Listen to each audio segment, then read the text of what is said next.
오늘은 자비로우신 하나님과 인간의 협력 107페이지 중간 부분부터 살펴보겠습니다.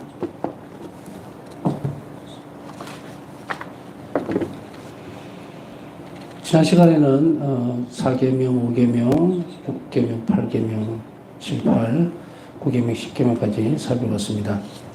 이 모든 것들은 계명은 사랑으로 충만하게 채워져야 한다.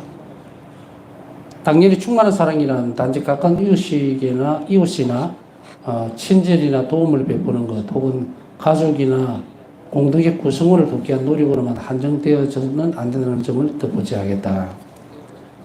충만한 사랑, 이것은 결국은 이웃이나 가족이나 공동체 구성원을 돕기 위한 그런 방법으로만 되어지지 않는다. 한정되면 안 된다 이 말이죠. 만약 이렇게 한정시켜버리면 공동체 안에서만 잘 먹고 잘 살고 다른 사람들에게는 그렇지 못하고 이웃이라는 개념이라는 게 아무래도 가까이 있는 이런 의미거든요. 그러니까 우리가 요즘 말로는 인터넷이 발달하고 또 여러 가지 과학이 발달하면서 이제 비행기로 가고 옛날에는 상상도 못하던 일이잖아요. 실현 불가능한 일이죠. 미국을 예를 들어서 간다 그러면 배로 가야 되고, 배도 오늘같이 빠른 배도 아니고, 한번 출발하면 몇 달씩 걸리는 것을 지금은 몇 시간 정도만 가잖아요. 특정 지역을 얘기하는 것이 아니라 일반적으로 그 정도 시간으로 이렇게 이제 지구촌이라는 말도 생기고, 이웃이라는 말을 이제 사용을 하긴 하지만, 실제로 우리가 현실적으로 이웃이라고 할 때는 우리가 마땅할 수 있고 만날 수 있는 그런 개념으로 우선은 받아들인다면 그것만으로 한정돼서는 안 된다 이 말이죠.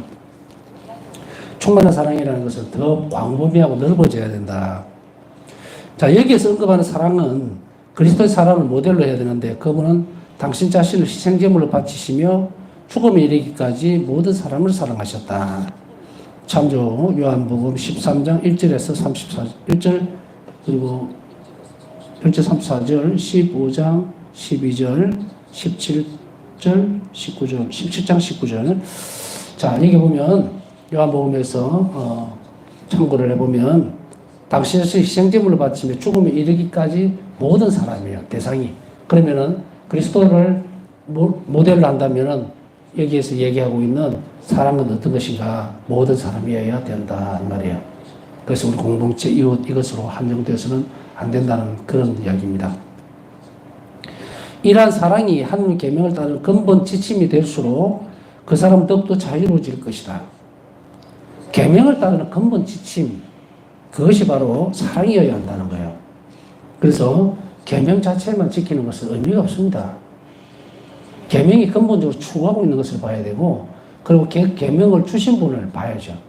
그래서 이것을 우리가 충분히 알아들을 때일수록 계명이라는 자체가 법적인 구속력이라든지 윤리적인 구속력을 뛰어넘어서 사랑으로 움직이는 것이기 때문에 그것은 아주 높은 단계에 이르게 되는 행동이에요.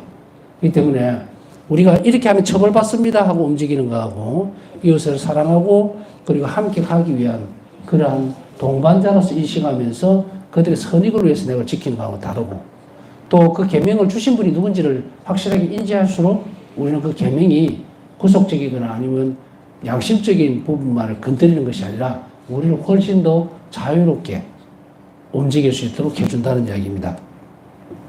일전에 한번 제가 신학교 생활 할 때에 규칙에 대한 이야기를 말씀을 드렸습니다만 신학교도 마찬가지예요. 규칙이라고 하는 것을 자발적이고 또 자율적으로 지키기를 바라는 거예요. 그러나 군대에도 가면 규칙이죠. 그러나 군대에서의 규칙은 처벌을 위주로 합니다. 어기게 되면 관대하다 이런 건 없어요. 왜냐하면 군에서의 어떤 이런 일들은 규칙들이라고 해서 바로 생명을 지키게 되는 거예요. 그렇기 때문에 그것은 아주 엄격하게 잣대를 댈 수밖에 없죠. 그렇지 않으면 안 되니까. 그런데 이 엄격함을 만약 거부를 해버리면 어떤 문제가 생길까? 그거는 그냥 어리석다는 얘기를 할 수가 없어요. 그런 이야기를 붙일 필요도 없어요. 생명이 왔다 갔다 하는 문제에 그 규칙이 엄격하다는 것을 안 지킨다. 말이 안 되는 이야기죠. 우리가 실제적으로 이제 저는 그쪽으로는 가보진 않았지만, TV를 보면은, 최전방이죠. 거기에서 GOP나 이런 데 근무를 하는 병사들이 야간에 순찰을 갈 때 어떻게 합니까? TV를 봤으니까 군대 안 갔다 오신 분들도, 우리 자매님들도 다 알아들을 수 있겠죠. 그죠? TV를 한 번씩 봤으면. 그거 보면은 반드시 뭘 합니까? 작전에 투입되기 전에 소총을 가지고서 이제 방아쇠가 아니고 이 놀이쇠입니까? 이것을 몇 번씩 이렇게 당겼다 놓는 모습들을 볼 수가 있는데, 그거 왜냐면은 혹시 안에 실탄이 들었는가 싶어서 그런 거예요. 근데 만약에 이게 매일 하다 보면, 그거 귀찮아서 이거 하지 말아야지 이렇게 하면 큰일 나죠. 제가 군대 생활할 때 제 앞에 선임대에서 무슨 문제가 생기느냐면, 해안철수에서 근무를 했기 때문에, 거기 보면은 기관총이 있어요. M60이라는 기관총이 있는데, 여기를 가지고 이제 뭘 했냐면, 선임병들이 장난을 쳤던 거예요. 그래서 이래 하는데, 한 명이 이제 그거를 조작을 해야 돼요. 저녁에. 좀 옆으로 새는 이야기겠지만. 그러니까 조작을 해야 되는데, 이 친구가 무슨 얘기를, 어떤 걸 하고 있었냐면, 이 실탄을 입에 물고 있은 거예요. 입에 거꾸로 물고 있다가, 실제로 있었던 상황인데, 뒤에 이제 온 그 선임병이 장난을 친다고, 하지 말라고 그러는데 머리를 막 누르고 하다가 이게 자기에게 터져버린 거예요. 그래서 입이 어떻게 되겠어요? 큰 불상사가 났다는 얘기를 들었습니다.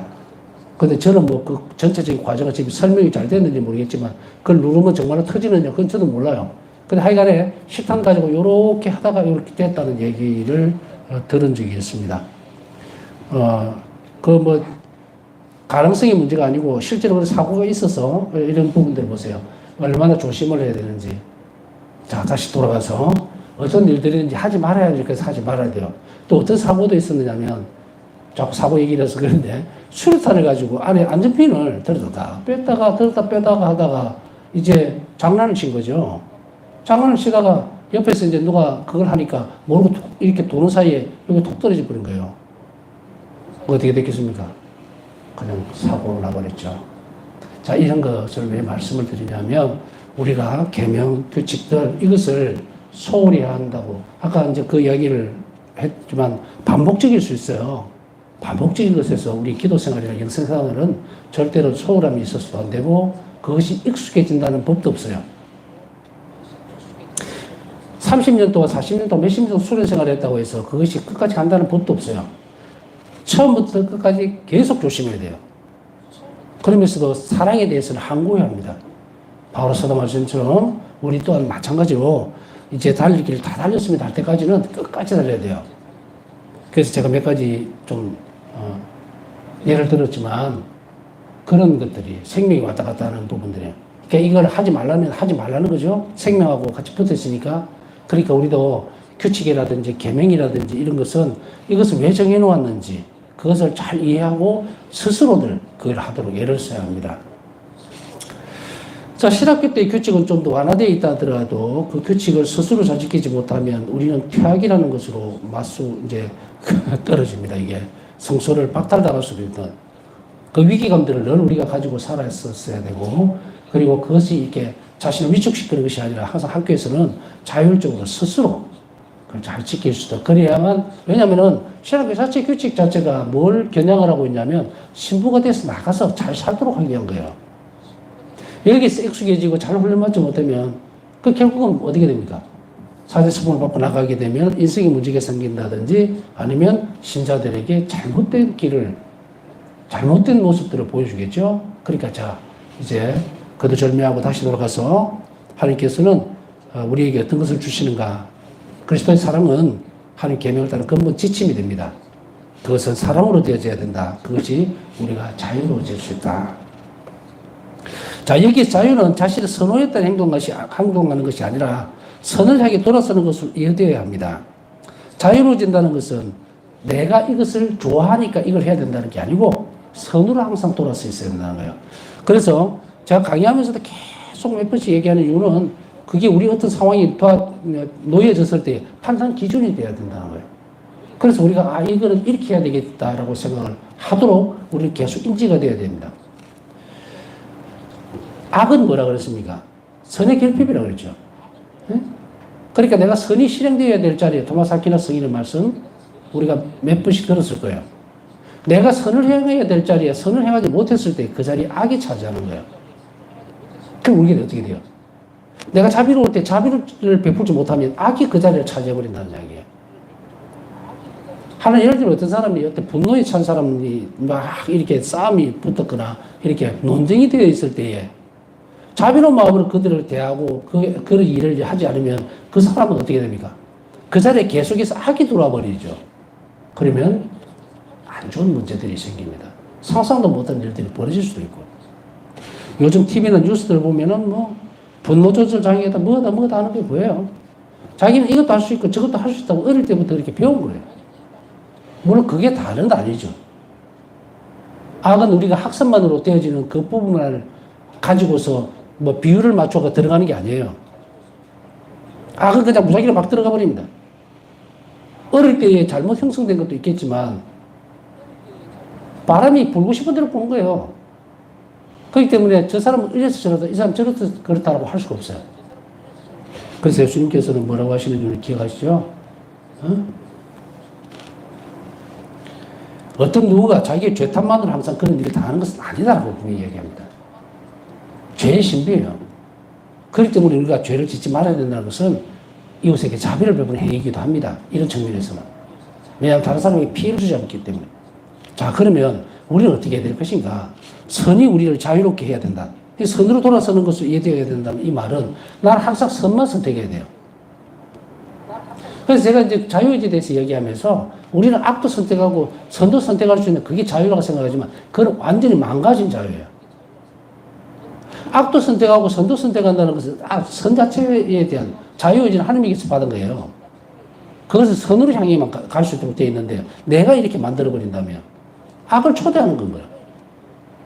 내가 선을 행하려 하다 넘어질 때는 언제든지 하나님이 나를 은총으로 도와줄 수 있지만 내가 악도 선택하고 선도 선택할 수 있다고 생각한다면 하나님 은총은 저 멀리 가는 거예요. 하나님을 닮은 데가 하나도 없어. 왜냐하면 하나님 안에 선도 있고 악도 있는 것이 아니잖아요. 하나님은 오로지 선만 있어요. 그러니까 우리는 어떻게 살아야 되는가? 선을 선택한다는 것은 항상 하나님의 옳음에 대해서 선택하는 거예요. 사랑으로 선택하는 거예요. 그걸 얘기를 하는 겁니다. 많은 사람들이 세상을 살아가면서 우리가 부대끼는 내적인 문제들이 있죠. 막 갈등 문제라든지 뭐 이런 거. 그 대부분이 뭐냐면 전부 다 그래요. 그걸 해소하려면 나는 선 쪽만 봐야 돼, 선. 나는 하나님의 선을 실행하고 나는 자비를 실행하는 거기에만 계속 가면 돼요. 물론 그러다 보면은 여러 가지 문제들이 많이 부딪힙니다. 힘듦도 올 것이고 고통도 올 것이고 뭐 괴롭고 답답하고 어디 숨이 막힐 것 같고 이런 것들. 그런데 이런 것들이 내가 자비롭기 위해서 혹은 선을 선택하기 위해서 온 것이라면 이것만 가치 있는 것이 없다. 이게 가치 있는 거예요. 왜? 이걸 통해서 하나님을 예수님을 닮을 수 있어요. 그럼 예수님을 닮는다는 건 어떤 의미인가? 예수님은 우리 안에서 우리를 이 닮은 모습들을 통해서 나를 어떻게 합니까? 도와주시는 거예요. 그래서 우리는 모든 일들을 하나님 안에서 잘 해결해 나갈 수가 있다. 자, 이제 우리는 어떤 문제들을 항상 생각할 때에 많은 사람들이 보면 뭐 저도 그럴 수가 있고 여러 가지가 있지만 그러나 빨리빨리 돌아서야 돼요. 선으로 돌아서야 된다. 나는 저 사람 용서할 수도 있고 용서 안 할 수도 있고요. 이 사람만큼 복잡한 사람은 없어요. 이런 영혼 안에는 하나님이 머무실 수가 없어요. 활동을 하실 수가 없어요. 이리 했다가 저리 했다가. 하나님은 진리이시고 선이신데 이렇게 갔다 저리 갔다 해버리면 그 영혼 안에서 어떻게 활동을 하실 수가 있어요? 신의가 없는 거죠. 절개가 없는 거죠, 절개가. 그러니까 그 안에서는 활동을 못해요. 그러니까 그 사람은 은총 생활이 어떻게 됩니까? 쪼그라드는 거예요. 그러니까 어떤 일들을 하든지 기도를 하든 아니면 신앙적인 어떤 행위를 하든 기쁨이 없는 거라. 이게 다 쪼그라들어서 안에 아무것도 없어요. 자, 지금부터라도 우리는 오늘 이걸 결심해야 되겠죠. 나는 항상 선만 선택해야 돼. 뭐 하나님 뜻이 무엇일까? 그게 아니고 하나님 뜻은 항상 똑같아. 자비로워야 되는 거죠. 선을 선택해라. 그럼 내가 너를 도와주겠다 해요. 크게 빚는 것이고 그걸 받아들이고 내어놓는 것이 뭡니까? 의탁이에요. 참으로 그리스도의 사랑의 정신으로 한 계명을 따를 때에 선한 일을 인지하고 선한 일을 시작하며. 자, 이거 굉장히 중요합니다. 동그라미 막 치면서요. 빨간 줄 쫙쫙 끊어놓고, 저도 그래놨습니다만은, 사랑의 정신으로 하는 계명을 따르면 오늘 선익이 뭡니까? 선한 것을 인지할 수 있다. 그리고 선한 일을 시작할 수 있다. 계명이 사랑을 입었으니 선한 일이, 그리고 선한 일을 확인할 수 있는 거예요. 자, 이게 잣대입니다. 여기서 벗어난 것은 선한 것이 아니다. 그 덕분에 자신의 감정을 조절함으로써 자유로운 사람이 된다. 자, 여러분, 여기서 아까 제가 분노 조절 장애라는 말씀을 드렸습니다. 원인이 어디 있는지 여기 답이 나와 버렸어요. 그것을 조절할 수 있는 것은 신앙밖에 없어요. 신앙 안에서 은총밖에 없다. 그것이 무슨 다른 어떤 정신병의 일조? 글쎄요. 사람은 계속적으로 이 인간 구조 자체를 이해를 못하면서 마구잡이로 덤벼요. 인간의 존재론. 그래서 제가 아마 강의를 처음 시작할 때 인간관에 대해서 이야기했을 거예요. 인간관, 신관, 세계관, 기억나시겠죠? 구원관. 관점을 정확하게 보지 않으면 자기가 누군지 몰라요. 내가 하느님에게서 창조된 인간이라고 하는 그걸 분명하게 인지하는 사람과 그냥 왜 태어났지 않은 사람하고는 격 자체가 달라요. 족보가 없잖아. 태어난지도 모르고 어디서 왔는지도 모르고 어디를 가야 될지도 모르고. 그런 사람과 내가 어디에서 왔으면 내가 어떻게 하면 행복해질 수 있는가를 분명하게 인지하고, 그리고 그것이 영원히 간다는 것을 인지하는 사람하고 생활 태도와 삶의 질은 완전히 다릅니다. 이것은 물론 하나님 내 편이 되셨고 내 쪽에 서 계시고 이런 거하고 다 떠나서라도 아주 가볍게 주제를 다룬다 하더라도 표가 엄청나게 나버려요. 여기서 보면은 이런 부분에서 감정을 조절함으로써 자유로운 사람이 되는 것은 이 덕분이다라고 하는 거예요. 이게 빠져버리면 감정 조절을 못한다. 인간은 자기 본성대로 분노 속에 살아요. 우리가 계명과 또 이런 것들을 실천하고 그리고 사랑으로 이 일들을 해나갈 때에 이것이 어떻게 되어지는가? 우리 영혼이 작용을 하는 거예요. 감정은 우리 자신들의 정서적 측면들이에요. 이기적이고 자기 것들을 다 풀어내려고 하는 시도. 이거 욕구거든요. 이것을 제어할 수 있는 게 뭐냐면 영원한 사실 하나님만이 하실 수 있어요. 성령께서 마실 수 있는데 이것이 없는 사람과 있는 사람 너무도 엄청난 차이가 이미 벌어져 있어요. 자기 몸인데 자기 마음대로 못한다? 이상하죠, 그죠? 자기 생각인데 자기 생각대로 못한다? 이상하잖아요, 이미. 이미 어디가 주인이 되어 있습니까? 주체적인 나를 까불리고 마음대로 돌려버리는 것이 뭐예요? 악입니다. 그래서 자유로운 사람이 된다는 이 말은 정서적으로나 혹은 성격적으로, 그러니까 우리가 뭐라고 복음에서 얘기를 합니까? 성내지 말아라. 분노를 가지지 말아라. 이 특성입니다. 하지 말라는 수련이에요. 청하라. 신앙 이외를 바깥에 있는 사람들은 이 몰라요. 이것이 넘쳐버리면 정신병원에 가서 약을 먹고 신장 안정제를 먹고 이거밖에 모릅니다. 인간적인 세상 안에서만 해결이 되는데 절대로 해결이 안 돼요. 아니면 이거 막 좀 거시기 하지만은 무당불로 구슬한다든지 점을 친다든지 있다고 짓을 해버리지. 그냥 그런 범벅 속으로 끼어 들어가는 거예요. 근데 우리는 어떻습니까? 저는 한 번씩 신자들에게 그 얘기를 하면서 우리 신앙인이 세례를 단지 받았던 이유만으로 얼마나 엄청난 은총을 받고 있는지 한번 생각해 보자. 그러면서 제가 예비자들한테 항상 세례 받기 전에 얘기해 주는 거예요. 성수. 성인전에 보면 소아대리사전도 그렇고 특히 대대리사 성인의 성인전을 보면요. 이 성수가 뿌려질 때에 마귀가 지옥불을 맞아들이듯이 다 도망가요. 유황불. 우리는 이제 불도 이게 온도가 있잖아요. 뭐 쇠를 녹여버릴 수 있는 불도 있고, 백도에는 쇠가 안 녹잖아요. 유황불은 뭡니까? 다 녹여버린다고. 그 뜨거움이 성수를 뿌리면 가는데, 우리는 만져도 보고, 뭐, 어떤 사람 먹기도 하는데 먹지 마세요, 그거. 왜, 그 소금물인데 왜 먹어? 이렇게도 하고 저렇게도 하고 막 하잖아요. 아무렇지도 않잖아. 화상 입은 사람이 있습니까? 성수 쓰다가? 근데 마귀는 안 그래요. 성수가 뿌려지면 다 도망가고. 예를 들기 쉬워서 제가 하나 예를 들은 거예요. 그러함에도 불구하고 우리는 아무 탈이 없잖아요. 그러니까 얼마나 하나님의 은총을 벌써 많이 받고 있느냐고.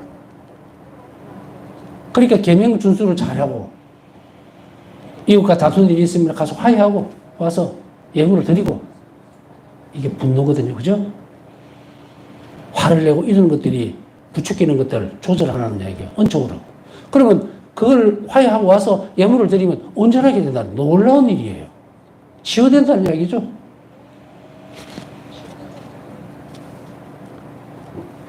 갈라디아 신자들에게 보낸 서간에서 민족들의 사도가, 이 민족들의 사도 바울을 말씀하시죠. 사도가 지적하는 것이 바로 이 점인데, 인간에게 자유를 주는 원천인 하나님의 계명에 충실하는 것이다. 우리가 한 번씩 보면은 뭔가 이렇게 건너뛰는 감이 너무 많이 있어요. 저도 이제 번학신부 할 때 보면 그 참회절 같은 거 하죠. 참회절 같은 거 할 때 보면 이제 신자들 합동 호해성사 보기 전에 마음의 준비를 시키기 위해서 이렇게 쭉쭉쭉쭉 읽어주잖아요.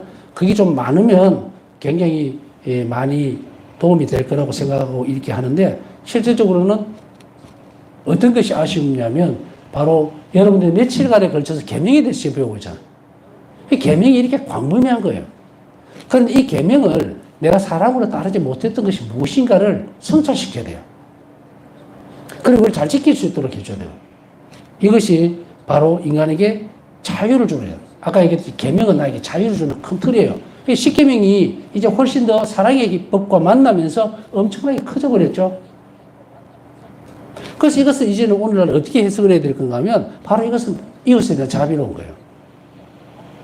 이 계명 전체가 주어져 있는 그 방향이 하나님의 계명을 지킨다는 것은 의탁의 태도를 드러내고, 계명을 지켜서 사람들에게 자비로워지는 거예요. 이게 뭐냐면 첫 번째 단계입니다. 파사성경 영성을 쭉 따라오신 분들은 전체적인 부분들을 알겠지만, 첫 번째 우리 성덕에서 3단계로 나눠질 때 첫 번째 단계예요. 계명 준수를 철저히 할 것. 수도자들에게 있어서는 순명하면서 수도 규칙을 철저히 따라갈 것. 철저하게 순명할 것. 이거예요. 그러나 신자들에게는 규칙이나 규율이라든지 대축이나 의무라든지 화사성경에서 쭉 나오죠. 그걸 충실하게 잘 따라가는 것. 그게 1단계예요. 성덕, 이게 신앙생활은 요렇게 가야 돼요. 우선은. 이것에 충실하면 그 다음에 2단계로 넘어가는데, 1단계에서도 1단계가 있는지도 몰라요. 그냥 계명도 건성건성. 그냥 지키라니까 지키고, 내가 주일 미사를 정말 온 사람을 다해서 준비하고 가는 그런 것. 얼마나 광범위합니까? 그러니까 이런 것들을 충실하게 지킬 때에 내가 자유로워지는 거예요. 저는 이제 그 전에도 말씀드렸지만 태어나면서부터 신자였기 때문에 제 의지하고는 상관이 없다고 봐도 무방합니다만은, 그러나 지금까지 솔직히 한 번도 주일 계명에 대해서, 주일에 대해서 이게 계명이다, 그러니까 이걸 안 지키면 안 된다는 생각을 한순간도 한 적이 없어요. 이게 제 자랑같이 보입니까? 아닙니다. 저는 신자들에게 똑같이 얘기해요. 계명은, 주일 계명은 숨 쉬는 것과 같아. 숨 잘 쉰다고 해서 상 받을 일이 뭐냐?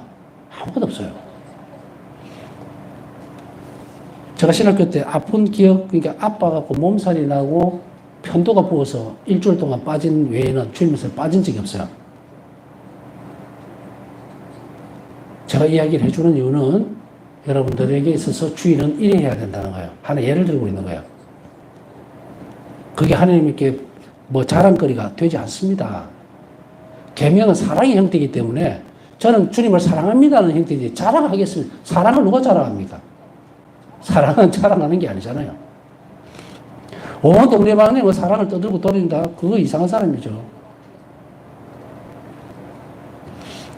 계명을 이렇게 충실하게 할 때에 인간에게 자유를 주는 원천이 바로 한 계명에 충실하는 거다. 자, 이것을 봅니다. 갈라디아서 5장 13절에서 14절에 보면 형제 여러분은 자유롭게 되라고 부르심을 받았습니다. 다만 그 자유를 육을 위한 도구로, 육체를 위한 도구로 구실로 삼지 마십시오. 오히려 사랑으로 서로 섬기십시오. 사실 모든 율법은 한 계명으로 요약됩니다. 곧 네 이웃을 네 자신처럼 사랑하여라 하신 계명입니다. 네 이웃을 너 자신같이 사랑해. 전 평생을 해도 이거 잘 안 됩니다. 그러니까 이렇게 좀 이해를 좀 하십시오. 네 이웃을 네 자신처럼 사랑하여라 하는 계명이다. 자, 내 자신처럼 사랑하여라는 이 갈라디아서 이 계명은 이제 우리는 어떤 의미인지를 충분히 알아들을 수가 있죠. 예수님께서는 이제 이 사랑의 계명을 내가 너희를 사랑하는 것 같이 서로 사랑하여라. 가장 큰 계명이죠. 그런데 이제 네 이웃을 내 자신처럼 사랑하여라는 이 말은 알아듣기가 더 쉬운 거예요. 우리가 내 자신같이 사랑해야 되는구나 라고 하지만 가장 큰 원천은 내가 너를 사랑하는 것처럼 주님께서 말씀하셨듯이 너희는 서로 사랑해야 한다. 서로 사랑하여라. 이웃에게 대한 사랑의 근간이 바로 서로 사랑하는 거예요. 그것을 우리가 잘 이해를 해야 합니다. 서로 사랑하라는 것은 무슨 말입니까? 네 이웃을 네 몸같이 사랑하라는 것은 내가 주는 사랑이에요, 이웃에게. 그러나 그보다 더 큰 사랑의 어떤 형태는 뭐냐면 서로 사랑하는 거예요. 서로가 사랑에 대해서 매여져 있는 거예요. 그렇기 때문에 이것은 서로에게 봉사하는 것과 같은 개념이죠. 그렇기 때문에 쌍방간의 부부에게도 마찬가지입니다. 아내는 남편을 이렇게 사랑해야 됩니다. 남편은 아내를 이렇게 사랑해야 됩니다. 사랑은 서로가 서로에게 주는 거예요. 그렇기 때문에 갈라디아서의 이 말씀은 바로 이웃에게 대해서 우리가 어떻게 대해야 될 것인가에 대한 문제였고, 형제들, 사도들에게 있어서는 서로 사랑하라. 다릅니다. 그죠? 자, 이웃 사랑과 그리고 형제들 간의 이 서로 나누는 이 사랑은 바로 이 모습입니다. 사도들에게는 분명히 무엇을 요구를 하고 있느냐면 그리스도인으로서 사랑은 이래 해야 된다는 거예요. 서로가. 이것이 그리스도인의 태도입니다. 내가 너를 사랑하는 것처럼 너희도 서로 사랑하라. 이 계명이에요. 이웃에 대한 사랑은 뭡니까? 너 자신처럼 너를 사랑해라. 이웃을 사랑해라. 산상설교에서 그리스도께서는 모세의 첫 번째 돌판에 있는 계명들에 대해서는 언급하지를 않으시고 두 번째 돌판에 포함된 계명들에 대해서만 말씀하셨다. 우리는 예수님께서 첫 번째 돌판의 계명에 관해서 왜 말씀하시지 않으셨는지, 그렇다면 이 계명들이 오늘날 우리에게 필수적인 것인가에 대한 물음이 생길 것이다. 돌판이 양쪽이죠, 그죠? 이렇게 나눠져 있습니다. 그 첫 번째 돌판과 두 번째 돌판, 그 얘기를 하는 겁니다. 자, 이 질문에 대한 답은 그리스도께서는 십계명에 관해 말씀하시면서 첫 번째 돌판에 포함된 계명들을 간과하지 않으셨다는 점입니다. 예수님께서는 한 바리새의 질문에 답하시며 가장 큰 계명에 대해 말씀을 하셨다. 마태복음 22장 37절 40절. 네 목숨을 다하고 네 마음을 다하고 네 목숨을 다하고 네 정신을 다하여 주 너희 하느님을 사랑해야 한다. 이것이 가장 크고 첫째가 하는 계명이다. 둘째도 이와 같다. 네 이웃을 너 자신처럼 사랑해야 한다는 것이다. 온 율법서와 예언서의 정신이 이 두 계명에 달려 있다. 다시 하면 이 계명들이 두 계명이 전부 다 첫 번째와 두 번째가 다 어디에 달려 있다?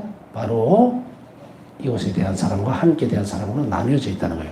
이것이 같은 개념. 그래서 이 두 계명은 첫 번째 계명에 대해서는 언급하지 않으셨지만 그렇다고 하더라도 이것이 뭡니까? 필수적인 거다. 그래서 하나님께 대한 사랑과 이웃에 대한 사랑이 똑같다. 그럼 십계명 전체가 다 포함되죠. 어느 것도 소홀할 수 없다는 이야기예요. 그래서 살펴보면은 십계명에 말씀하시면서도 첫 번째 돌판에 포함된 계명을 간과하지 않았다. 첫 번째 돌판과 두 번째 돌판, 하나님과 이웃에 대한 똑같은 사랑이에요. 이것을 우리는 교리서에서 뭐라고 배웠습니까? 예수의인. 하나님을 사랑하고 이웃을 사랑하라. 이게 계명의 핵심이에요. 그리고 전부 다다. 예수님이 이 말씀에서 위의 질문에 대한 답은 명확히 합니다. 십계명은 시나이 산의 계약에서 하나님께서 백성들에게 선물로 주신 겁니다. 백성들에게 선물로 준 거예요. 십계명은. 그리고 그 계명을 완성시켜버립니다. 하나님에 대한 사랑과 이웃에 대한 사랑. 하나님을 사랑하라. 정신을 다해서 온 마음을 다해서. 예. 신명기 말씀이죠. 네 목숨을 다하고 네 마음을 다하고 정신을 다해서 주 내 하나님을 사랑해야 된다. 이게 첫 번째 계명이고, 두 번째는 내 이웃을 네 몸같이 사랑해야 된다. 이거예요. 두 개의 계명. 이 두 가지 계명이 율법서와 예언서의 내용을 전부 다 포함하고 있는 거예요. 그게 근본적인 것이다. 십계명은 백성들 선물로 주셨습니다. 그러나 하나님께서는 예수 그리스도 안에 새롭고 영원한 계약을 맺으셨는데 이것은 이전의 계약을 폐지하는 것이 아니라 보강한다. 영원한 계약이 그리스도 안에서 맺어졌는데 그게 뭡니까? 하나님에 대한 사랑과 이웃에 대한 사랑이죠. 내가 너에게 새로운 계명을 준다. 그죠? 그 계약이 새로운 계명, 그 계약이에요. 그것이 바로 영원한 계약으로 맺어집니다. 이 계약을 줌으로 인해서 이제는 십계명을 지켰을 때 그 약속은 영원한 생명과 연결되는 부분이 아니에요. 그러나 예수님께서는 바로 이전의 계약을 보강합니다. 그래서 전체를 다 영원한 계약을 맺으면서 바로 우리를 영원한 생명으로 데리고 가겠다. 그래서 이것을 하기 위해서는 뭡니까? 이웃사랑과 하나님에 대한 사랑. 이것을 우리는 어떻게 표현돼요? 하나님께 다가가고 이웃에게 자비로울 것. 이렇게 되어집니다.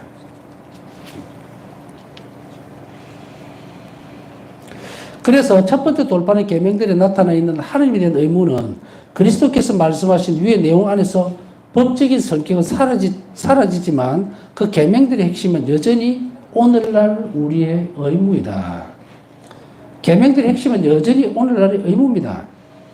법적인 성격은 이제 사라집니다. 이것을 지켜야만 된다는 법률적인 것보다 이제는 뭐다? 의무로 넘어갔다. 법이라고 하는 것은요, 지켜도 되고 안 지켜도 되고 이렇게 되어지지만 이제 반드시 해야 된다는 것은 의무입니다. 그렇기 때문에 우리로서는 어떻게 됩니까? 반드시 해야 될 것으로서 넘어가게 되죠. 그래서 계약은 쌍방간에 체결되어지는 부분이지만 예수님은 이제 우리를 어떻게 하십니까? 당신을 희생제물로 하나님께 완전히 봉헌하심으로 인해서 뭐다? 우리를 사셨다. 그런데 이 이제 쌍방간 계약이 아니에요. 예수님께서 우리를 속량하셨다. 구약시대 때의 십계명은 서로 쌍방간의 계약을 함으로 인해서 하나님 백성을 돌봐주려는 하나님의 자비로운 모습이 드러났다면 신약에 와서는 우리 자신들의 죄를 용서하시기 위해서 완전히 예수님은 당신 목숨을 성부께 봉헌함으로 인해서 드림으로 인해서 우리 자신을 속량하셨다는 말을 샀다는 얘기예요. 하나님께서 온전하게 우리에게 자비를 베푸셨으니 이제 우리는 누굽니까? 하나님의 사람이 되어버렸다. 그러면 어떻게 돼요? 하나님께서 원하시는 대로 살아야 한다는 거예요. 그러니 앞에 계명 구약하고는 완전히 달라져 버렸죠. 이제는 의무가 되어버렸다. 사랑의 의무를 지고 가야 돼요. 내가 너를 사랑한 같이 너희도 서로 사랑하는 이 사랑의 의무를 대신에 너희를 내가 죄에서 해방시켰다 이 말이에요. 그래서 예수님은 뭡니까? 구세주 준 거예요. 우리를 구원해 주셨기 때문에 우리는 의무를 집니다. 구원해 주신 대가로 내가 너를 사랑한 같이 사랑하라는 의무. 이걸 그리스도인의 의무예요. 자, 이것은 다시 이야기하면 그리스도인의 태도입니다. 생활 양식이에요. 이제 그리스도인이 되면 이 생활 양식을 받게 되는데 그 생활 양식이 이웃을 내 몸같이 사랑하라는 그 생활 양식이 뭡니까? 하나님께 다가가고 이웃에게 언제나 항상 자비로울 것. 이게 그리스도인의 생활 양식이면서 의무다 이 말입니다. 남은 시간 묵상하면서 오늘도 자비를 청하시는 자비를 청한 기도들이 많습니다. 함께 묵상하면서 자비를 입을 수 있도록 함께 기억해 주시기 바랍니다.